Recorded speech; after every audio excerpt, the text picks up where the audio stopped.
لله الحمد لله الذي هدانا لهذا وما كنا لنهتدي لولا أن هدانا الله والصلاة والسلام على سيدنا ومولانا محمد بن عبد الله اما بعد. میرے نہایت قابل احترام بزرگوں، عزیز دوستوں، نوجوان ساتھیوں، گزشتہ کئی جمعوں سے ہمارے درمیان سورہ فاتحہ کی تفسیر چلتے چلتے اس کی چوتھی آیت ایاک نعبد و ایاک نستعین تک پہنچی. اس سورہ فاتحہ کی چوتھی آیت کی وضاحت اور اس کی تفصیل میں بہت سی باتیں عرض کی گئی. جب بندہ اس بات کا روزانہ کئی مرتبہ اقرار اور اعتراف کر رہا ہے اور ایک زمانے سے کر رہا ہے کہ ایاک نعبد، ہم تیری ہی عبادت کرتے ہیں، تیری ہی بندگی کرتے ہیں اور تیری ہی بندگی کرتے رہیں گے. نعبد یہ حال کے لیے بھی ہے، اس وقت موجودہ زمانے کے لیے بھی، اور آئندہ فیوچر مستقبل کے لیے بھی ہے کہ ہم تیری ہی پرستش کرتے ہیں اور کرتے رہیں گے، اور ہم تجھی سے مدد مانگتے ہیں اور مانگتے رہیں گے. تو عبادت اور بندگی کس کو کہتے ہیں، اس کا تفصیلی تذکرہ ہمارے درمیان آیا، جو کہ اس کا مثبت پہلو ہے، اور پھر اس کے ساتھ اس بات کا تذکرہ بھی ہوا کہ عبادت اور بندگی کے لیے یہ ضروری ہے کہ اللہ تعالیٰ کے ساتھ کسی بھی قسم کا شرک نہ کیا جائے.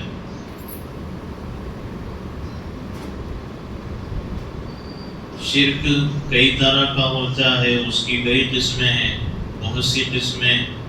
اور بہت سا وہ شرک جو ماحول اور معاشرے میں پایا جاتا ہے اس کا ذکر ہوا. اسی میں عرض کیا گیا تھا گزشتہ جمعہ کہ ذریعوں اور واسطوں کے بغیر بعض لوگ یہ سمجھتے ہیں کہ اللہ تک نہیں پہنچا جا سکتا، اللہ تعالی ہماری سفارش قبول نہیں کرتا بغیر ذریعے کے. یہ تصور اور یہ نظریہ غیر ایمان والوں کا ہے. وہ یہ سمجھتے ہیں کہ بعض ہمارے ایسے معبود ہیں جو کہ باطل ہیں، ہم ان کو خوش کریں گے تو یہ اللہ کی بارگاہ میں ہماری سفارش کریں گے. سورہ زمر میں اللہ تعالیٰ نے اس دور کے مشرکین مکہ کا یہ جملہ نقل کیا ہے کہ انہوں نے یہ کہا تھا، جب ان سے کہا جاتا کہ تم یہ بھی کہتے ہو کہ اللہ ہے، اور پھر اس کے بعد درمیان میں یہ سب کیوں، یہ باطل معبود کیوں، ان سے مانگنا، ان کے سامنے اپنی ضرورتیں اور حاجتیں رکھنا، یہ سب کیوں؟ انہوں نے اس کا جواب یہ دیا تھا کہ ما نعبدهم الا ليقربونا الى الله زلفى. انہیں کہا تھا کہ ہم ان کی عبادت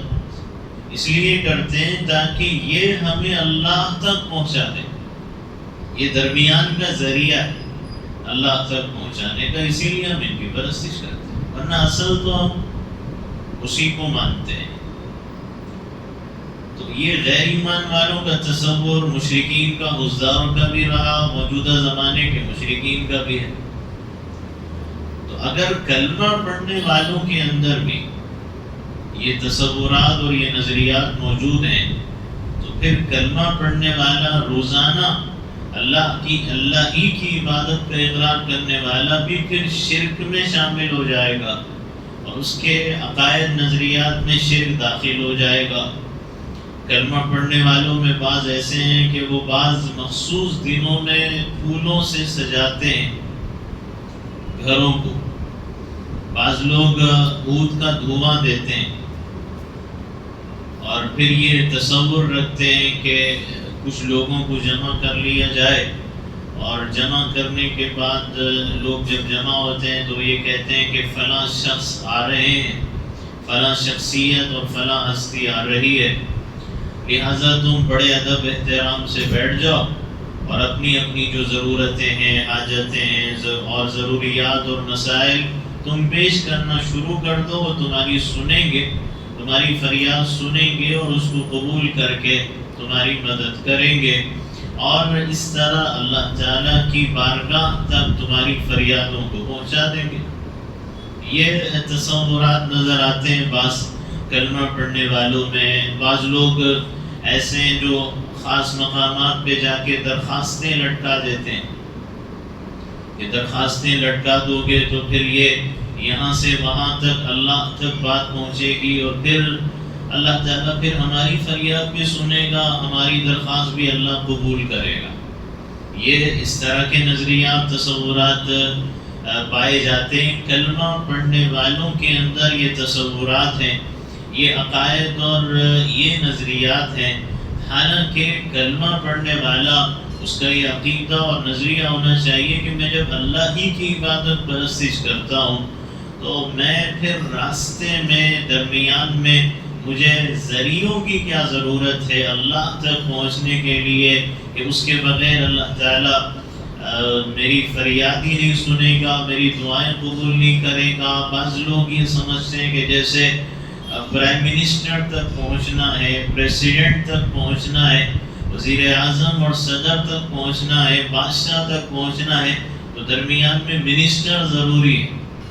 وزیر ضروری ہے، وزیر کے ذریعے سے ہم پہنچ سکتے ہیں پرائم منسٹر تک،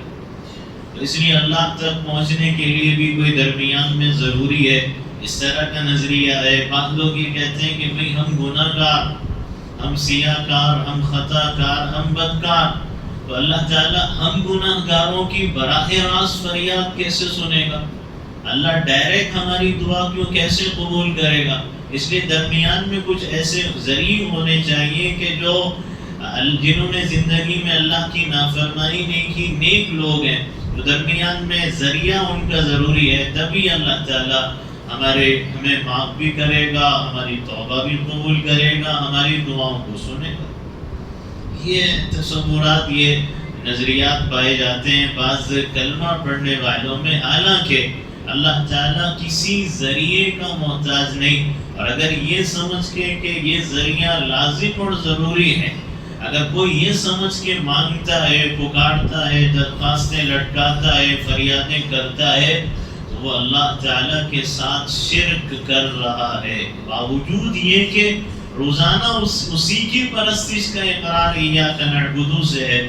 لیکن اس کی زندگی میں شرک شامل ہو چکا ہے۔ تو اس لیے اپنے حالات کا جائزہ لینا ضروری ہے کہ تم نے اللہ تعالیٰ کو محتاج کیوں سمجھ لیا، کسی وزیر کی طرح، کسی درمیانی ذریعے کا اگر تم نے محتاج سمجھا ہے تو پھر تو تم نے اللہ تعالیٰ کی ذات کو کمزور سمجھ لیا، اللہ تعالیٰ کی ذات کے اندر تم نے عیب اور نقص کو مان لیا ہے کہ بغیر وہ کسی ذریعے کے تمہاری دعا قبول نہیں کر سکتا۔ تو یہ بھی شرک ہے جو ماحول میں، معاشرے کے اندر کلمہ پڑھنے والوں کی زندگیوں کے اندر بعض کے یہاں نظر آتا ہے۔ تو اس لیے اس سے بھی توبہ کرنا ضروری ہے، اور براہ راست ڈائریکٹ صرف اور صرف اللہ ہی سے مانگنا، اسی سے فریاد کرنا، صرف اسی کی عبادت، اسی کی بندگی، اسی کی پرستش کرنا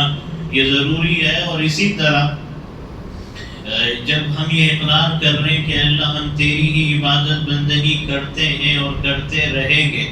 تو پھر یہ بھی ضروری ہے کہ جس طرح اس سے پہلے بہت سی مثالیں عرض کی گئی کہ زندگی کے ہر شعبے میں 24 گھنٹے کی پوری زندگی میں عبادت اور بندگی ہو، ورنہ اگر زندگی کے کسی بھی شعبے کے اندر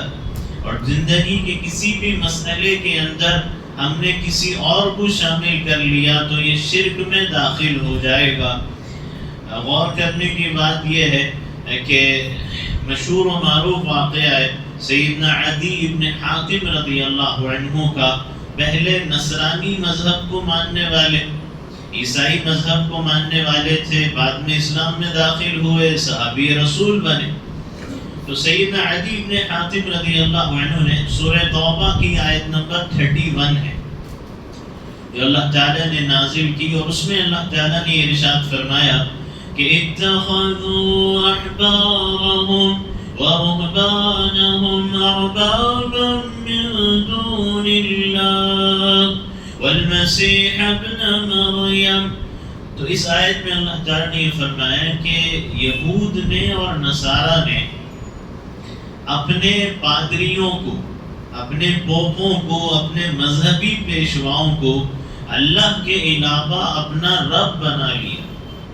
اور حضرت عیسیٰ علیہ السلام کو بھی۔ یہ آیت نازل ہوئی تو حضرت عدی ابن حاتم جو پہلے عیسائی بعد میں اسلام لائے، اللہ کے نبی سے عرض کیا کہ یا رسول اللہ صلی اللہ علیہ وسلم، یہ جو اللہ تعالیٰ فرما رہا ہے کہ یہود نصارہ نے، ہم نے اپنے مذہبی پیشواؤں پادریوں کو اپنا رب مان لیا، ہم نے تو کبھی اپنا رب نہیں مانا، تو یہ اللہ تعالیٰ کیسے فرما رہا ہے کہ ہم نے ان کو اپنا رب مانا اللہ کے علاوہ، اللہ کو چھوڑ کر؟ تو اللہ کے نبی نے حضرت عدی سے پوچھا کہ عدی یہ بتاؤ کہ تمہارے جو پادری اور جو تمہارے مذہبی پیشوا تھے،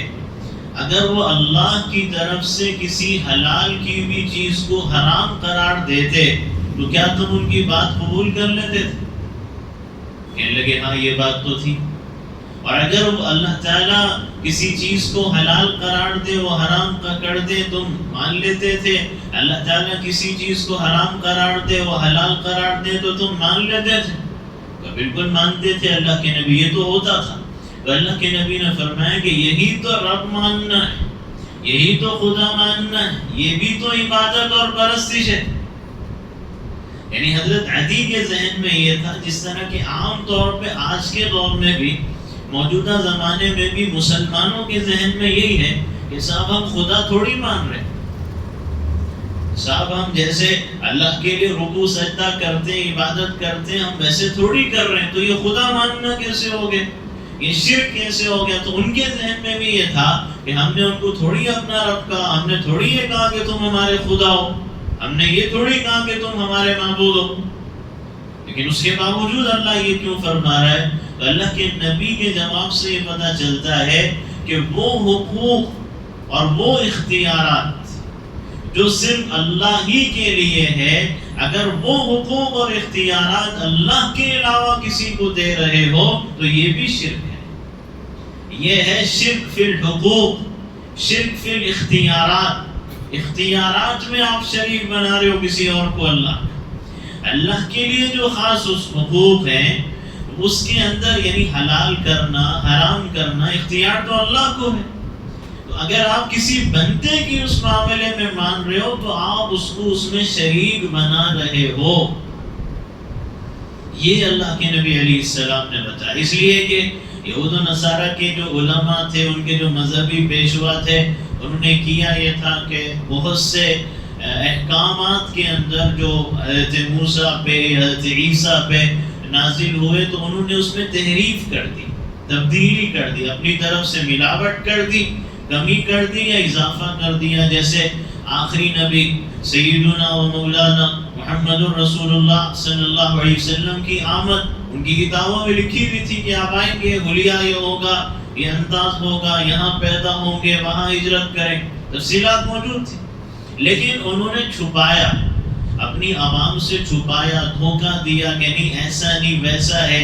جھوٹ بولنے کی، دھوکہ دینے کی، اور اس کے اندر تبدیلی کی کوشش کی۔ اسی طرح قبلے کے بارے میں یہ کیا، اور اسی طرح زنا کی سزا ہے، چوری کی سزا ہے، قتل کی سزا، یہ سب سزائیں تھیں ان کے پاس لکھی ہوئی۔ وہ جو پیغمبر اس زمانے کے تھے، یہود کے یا نصارہ کے دور کے، اس زمانے میں ان کی سزائیں آ گئی تھیں، لیکن انہوں نے چھپایا اس کو یا تبدیلی کی کہ بھی بڑا آدمی ہے تو معاف کر دو،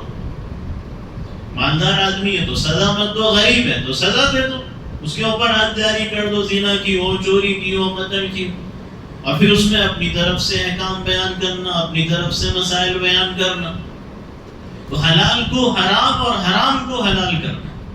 تو یہ یہود و نصارہ کے علماء کرتے تھے، ان کی عوام بھی ماننے لگی. اللہ نے فرمایا کہ یہ ایسے کہ جیسے انہوں نے اللہ کے علاوہ ان کو اپنا رب بنا لیا، اپنا رب مان لیا. آگے اللہ ساتھ ہی یہ فرماتا ہے کہ وَمَا أُمِرُوا إِلَّا لِيَعْبُدُوا إِلَٰهًا وَاحِدًا، جبکہ ان کو یہ حکم دیا گیا تھا، یہود کو بھی نصارہ کو بھی، کہ عبادت صرف ایک معبود کی کرنا. بات ہو رہی ہے علماء کی بات ماننے کی، اور اللہ آگے فرما رہا ہے کہ حکم یہ تھا کہ عبادت صرف ایک کی کرنا. یعنی اللہ تعالیٰ یہ بتا رہا ہے کہ یہ بھی عبادت ہے. تم نہیں سمجھتے کہ یہ عبادت ہے، یہ بھی عبادت ہے، یہ بھی پرستش ہے. جب اختیار نہیں ہے کسی کو حلال حرام کرنے کا تو پھر کیوں مان رہے ہو؟ یعنی اللہ تعالیٰ نے تو اپنے آخری نبی حضرت محمد الرسول اللہ صلی اللہ علیہ وسلم کو،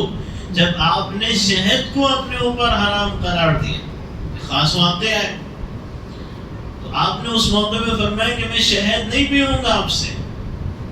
تو اللہ نے سورہ تحریم نازل فرما دی، قرآن کریم کی سورت ہے پوری. اس کی پہلی آیت میں یہ فرما دیا کہ یا ایھا النبی لم تحرم ما احل اللہ لک، کہ اے نبی صلی اللہ علیہ وسلم جو اللہ نے حلال قرار دیا آپ اس کو حرام کیوں فرما رہے؟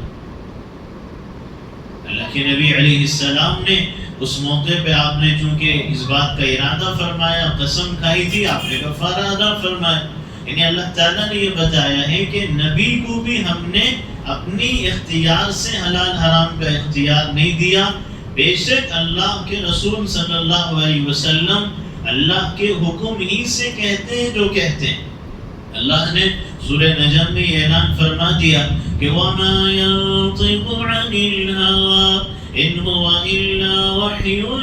يُوحَىٰ، کہ ہمارے نبی اپنی خواہش سے کوئی بات نہیں کرتے، وہ جو بھی بات کرتے ہیں ہماری وحی ہوتی ہے، اور وحی جو بھیجی جاتی ہے اسی کے مطابق بات کرتے ہیں. تو نبی کا حکم بھی حکم الہی ہوتا ہے، لیکن حکم الہی کب؟ کہ جب اللہ کی طرف سے حکم ہو. تو ایک مرتبہ زندگی میں ایک ایسا واقعہ وقتی طور پہ پیش آیا تو اللہ تعالیٰ نے یہ فرمایا کہ یہ اختیار ہمارے پاس ہے، اور پھر جب ہم حکم دیں گے تو اس کے مطابق آپ اعلان فرمائیں گے.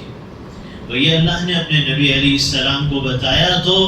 یعنی بتانے کا مقصد یہ ہے کہ حلال اور حرام کے معاملات میں بھی اگر کوئی کسی کی مانتا ہے اللہ کو چھوڑ کر تو اس کو رب ماننا، خدا ماننا، شریک بنانا کہا گیا ہے. اس لیے کہ زمین سے آسمان تک بادشاہت ساری اللہ کی ہے. تو ہر معاملے میں، دنیا کے معاملے میں، دین کے معاملے میں صرف اللہ ہی کی ماننا ہے، اس کے ساتھ کسی کو شریک نہیں قرار دینا ہے. اب موجودہ اس زمانے کے اندر یہود و نصارہ کے جو راہب پادری تھے وہ یہی کرتے تھے، اور موجودہ زمانے کے اندر تو خیر وہ اب تو بہت آگے بڑھ گئے، اور انہوں نے کیا زنا، کیا شراب اور کیا سود، کیا عریانی ادب، ان سب کو حلال ہی کر لیا ہے، اور وہ ان کی عوام کے اندر رائج ہو گئی یہ برائیاں، یہ گناہ، اور بالکل عام ہو چکی ہیں. تو یہ صورتحال ان کی یہاں شروع سے چلی آ رہی تھی، اور پھر کہتے یہ تھے کہ ہم جو تم کو مسئلہ بتا رہے ہیں، ہم جو فتویٰ دے رہے ہیں، یہ تورات کے احکام ہیں، اللہ کی کتاب کے احکام. اس انداز میں جھوٹ بولتے تھے، دھوکہ دیتے تھے. تو اس سے یہ پتہ چلا کہ مسلمان کو، ایمان والے کو، کلمہ پڑھنے والے کو بھی یہ دیکھنا ہوگا کہ اس معاملے میں، اس مسئلے میں اللہ اور اس کے رسول کا حکم کیا ہے. وہ علماء اور جو مذہبی جو پیشوا ہیں ان کو اپنی طرف سے کوئی اختیار نہیں شریعت بدلنے کا، اپنی طرف سے کسی چیز کو حلال یا حرام کرنے کا، جائز کو ناجائز اور ناجائز کو جائز کرنے کا کوئی اختیار نہیں. اور تحقیق کرنا یہ ذمہ داری ہے کہ اگر اس طرح کے علماء، اس طرح کے مذہبی پیشوا موجود ہیں تو تم ان کی بات، ان کا فتویٰ ہرگز قبول مت کرو. تمہاری ذمہ داری، تم یہ پوچھو کہ کیا یہ اللہ کے فرمان، اللہ کے نبی علیہ السلام کے فرمان کے مطابق ہے، یہ معلوم کرو. اگر اس کے خلاف ہے، اپنی مرضی اور اختیار سے ایک دے رہا ہے فتویٰ اور پھر اس کے اندر قرآن نہیں اور حدیث بنیاد نہیں اور شریعت کا غلط مسئلہ بتا رہا ہے، تو وہاں بھی ان کی بات اور ان کا فتویٰ ہرگز تسلیم نہیں کیا جائے گا، ہرگز قبول نہیں کیا جائے گا۔ اور خاص طور سے موجودہ زمانے میں ایمان والوں کی یہ ذمہ داری ہے کہ منافقوں کے جو حالات تھے، اللہ کے نبی علیہ السلام کے دور کے جو منافق تھے، ان کے اندر جو نفاق تھا، ان کے اندر کا جو شرک تھا، وہ اپنے ذہن میں رکھ کے زندگی گزارے، اس لیے کہ اللہ کے نبی کے دور کے جو منافق تھے وہ جھوٹی قسمیں کھا کے کہتے تھے کہ یا رسول اللہ صلی اللہ علیہ وسلم، ہم سچے مسلمان، ہم پکے مسلمان، ہم حقیقی ایمان والے، ہم آپ کی اور اللہ کی سچے معنی میں، حقیقی معنی میں تابع داری، وفاداری اور اطاعت گزاری کرنے والے قسمیں کھاتے تھے۔ اور پھر ان کی صورتحال یہ تھی کہ وہ اندر سے کافر تھے، مسلمانوں کو دھوکہ دینے کے لیے جھوٹ بولتے تھے، سازشیں بناتے تھے، اور ہمیشہ ان کی خواہش آرزو ہوتی تھی کہ اسلام کو نقصان پہنچے، مسلمان تکلیف میں رہے اور اللہ کے نبی علیہ السلام پہ حملہ ہوتا رہے، یہ ان کی خواہش اور آرزو ہوتی تھی۔ صورتحال کیا تھی کہ نماز بھی پڑھ رہے، منافق نماز بھی پڑھتے تھے، روزہ بھی رکھتے تھے، حج بھی کرتے تھے، زکوٰۃ بھی دیتے تھے، صدقات و خیرات بھی دیتے تھے، قرآن کریم کی تلاوت بھی کرتے تھے، اللہ کے نبی سے زبان سے محبت کا اظہار بھی کرتے تھے۔ یہ جو ہمارا بچہ 4-5 سال کی عمر سے یاد کر لیتا ہے ایمان مفصل، آمنت باللہ و ملائکتہ، تو اللہ پر، فرشتوں پر، کتابوں پر، رسولوں پر، آخرت پر، تقدیر پر، موت کے بعد اٹھائے جانے پر، ان سب پہ ایمان کا زبان سے نبی کے سامنے آ کے اقرار کرتے تھے، اعتراف کرتے تھے، گواہی دیتے تھے، لیکن اندر سے مسلمانوں کی ترقی پہ جلتے تھے، اندر سے کڑتے تھے، محض دنیاوی فائدے کے خاطر۔ اور صورتحال یہ کہ یہ سارے اعمال کر رہے ہیں ظاہر میں دکھانے کے لیے، لیکن جب کوئی کیس آ گیا، کوئی مقدمہ آ گیا، کسی معاملے میں فیصلہ کرانا ہے، تو اب یہاں پہ وہ اللہ کے قانون کے مطابق فیصلے کے لیے اور اس کو قبول کرنے تیار نہیں ہوتے تھے، بلکہ وہ یہود کے پاس چلے جاتے جو ان کے اصل لیڈر، اصل سربراہ، اصل سرغنے تھے، اصل پیشوا، کیونکہ وہ اندر سے یہودی ہوتے تھے، تو ان یہودیوں کے پاس جاتے، یہ کہتے یہ ہمارا مقدمہ، یہ کیس، یہ مسئلہ، تم فیصلہ سنو۔ ان کو رشوتیں دے دیتے، ان کو پیسے دیتے، ان کو جھوٹ بولتے تھے، اور اس طرح اپنے حق میں فیصلے کرا لیتے، کیونکہ ان کو یہ یقین تھا کہ ہم اس معاملے میں، اس مقدمے اور اس مسئلے میں ہم غلط راستے پر ہیں۔ اگر اللہ کے رسول صلی اللہ علیہ وسلم کے پاس یا صحابہ کے پاس جائیں گے تو صحابہ اور اللہ کے نبی قرآن کے مطابق، اللہ کے قانون کے مطابق فیصلہ کریں گے، جو کہ ہمیں گوارا نہیں اور ہمیں برداشت نہیں، یہ تو سختی ہے، یہ تو پابندی۔ تو یہ صورتحال تھی کہ جب بات آئی قانون کی، کیس کی، مقدمات کی اور فیصلہ کرانے کی، تو پھر نماز، روزہ، حج، زکوٰۃ، صدقات، خیرات، تلاوت، محبت کے اظہار سب اپنی جگہ، لیکن یہاں پہ وہ اللہ کے قانون کو ماننے کے لیے تیار نہیں ہوا کرتے تھے۔ تو قرآن کریم نے ان کو کیا بتایا؟ قرآن نے یہ بتایا کہ یہ ایمان والے نہیں، یہ شیطان کے ساتھی ہیں، یہ جہنم کے سب سے نچلے گڑھے اور سب سے نچلے درجے میں، جس میں خطرناک عذاب ہوگا، اس میں داخل ہوں گے۔ وہ کہہ رہے ہیں کہ ہم رسالت مانتے ہیں، اللہ کے نبی کو نبی اور رسول مانتے ہیں، اور اللہ فرماتا ہے کہ یہ جھوٹ بول رہے ہیں، اس لیے کہ کچھ چیزوں میں مان رہے ہیں لیکن کچھ چیزوں میں نہیں مانتے، کہ ہم کچھ چیزوں میں ظاہری اعتبار سے دکھانے، بتانے کو اپنی عبادت اور بندگی کا اظہار کریں گے، لیکن جہاں اپنے معاملات کی بات آئی اور اپنی خوشی کی بات آئی اور پابندی اور سختی کی بات آئی، وہاں یہود کے پاس جا کے یہود کی عدالت میں جاتے تھے اور یہود کی عدالت سے رجوع کرتے تھے۔ یہ صورتحال ان کی زندگی کے اندر تھی۔ افسوس کی بات یہ ہے کہ مسلمان کلمہ پڑھنے والا، روزانہ ایاک نعبدو کا اقرار کرنے والا بھی زندگی میں اگر ہم غور کریں کہ آج مسلمانوں کی صورتحال کیا ہے، اگر ہم جائزہ لیں کہ کیا صورتحال ہے، یہ مسجد میں ایاک نعبدو کہہ کر اور پڑھ کر جب یہ مسجد سے نکلتا ہے تو اس کے پارلیمنٹ میں ہو، اس کے دفتر میں ہو، اس کی عدالت میں ہو، اس کے بازار میں ہو، اس کے دکان میں ہو، اس کے مکان میں ہو، کہیں بھی اللہ کی بندگی نظر نہیں آتی، بلکہ صورتحال یہ ہے لوگوں کی اس وقت کہ مسلمان تلاوت کرنے تیار ہے، زکوٰۃ دینے تیار ہے، حج کرنے تیار ہے، عمرے کرنے تیار ہے، نماز پڑھنے تیار ہے، روزے رکھنے تیار ہے، نبی سے محبت کے دعوے کرتے تھکتا نہیں، تہجد پڑھنے کے لیے تیار ہے۔ لیکن صورتحال مسلمانوں کی اس وقت یہ ہے کہ جب بات آتی ہے زمینوں کی، جب بات آتی ہے جائیدادوں کی، جب بات آتی ہے عہدوں اور کرسیوں کی، جب بات آتی ہے طلاق کے معاملات کی، اور جب بات آتی ہے سامان جہیز کی، تو وہاں یہ دیکھا جاتا ہے کہ مسلمان اپنے دین و ایمان کو خیر بات کہہ دیتا ہے، اور پھر وہاں پہ وہ اللہ کے قانون کو چھوڑ کر غیروں کے قانون کو مانتا ہے۔ آپ دیکھیں مسلمان یہ جانتا ہے کہ بھئی میں اللہ کی عبادت کرتا ہوں، اللہ کی پرستش کرتا ہوں، لہٰذا میں قانون بھی اللہ کا مانوں گا۔ ہونا تو یہ چاہیے کہ میں قانون بھی اللہ کا مانوں اور فیصلہ بھی اللہ کا تسلیم کرو، لیکن دیکھ لیں آپ